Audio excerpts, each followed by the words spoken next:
அவர் உடனே ஓடி வந்து பார்த்தார். அங்கு மண் தோண்டப்பட்டு இருப்பதையும் அதன் அருகே கடப்பாரை மற்றும் மண்வெட்டி இருப்பதையும் கண்டார். உடனே இனி தனது தெய்வ மகனுக்கு கட்டிடம் கட்ட வேண்டும் என்று நினைத்து சிறிய கட்டிடம் ஒன்றை கோயிலாக கட்டினார். எப்போதுமே ஆடு மாடு மேய்க்கும் சிறுவர்கள் மீது சுவாமிக்கு அலாதி பிரியம் உண்டு.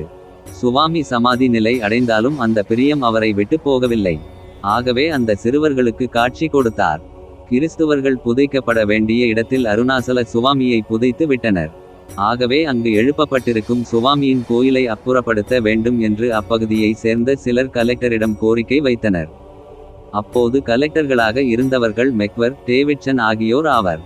அவர்கள் இந்த கோரிக்கையை பிஷப்பாக இருந்த ஆர்தர் வில்லியத்திடம் தெரிவித்தனர். இதனையடுத்து கலெக்டர்கள் பிஷப்புடன் சேர்ந்து நெல்லையில் இருந்து ஏர்லுக்கு குதிரையில் வந்தனர். கோயிலுக்கு வரும் முன்பு அவர்கள் வந்த குதிரைகள் முரண்டு பிடித்து நின்றன. ஆகவே அவர்கள் குதிரையை விட்டு இறங்கி சுவாமியின் கோயிலுக்கு வர, கோயிலின் முன்பு சேர்மன் அருணாசலம் சுவாமி கணக்கு எழுதுவது போல அமர்ந்து இருந்தார். அந்த காட்சியை பார்த்த அவர்கள் வேர்வை கொட்ட அந்த இடத்தில் காலணிகளை கழற்றி விட்டு தனது தொப்பிகளை இடுப்பில் இறக்கி வைத்து விட்டு சுவாமியை வணங்கினர்.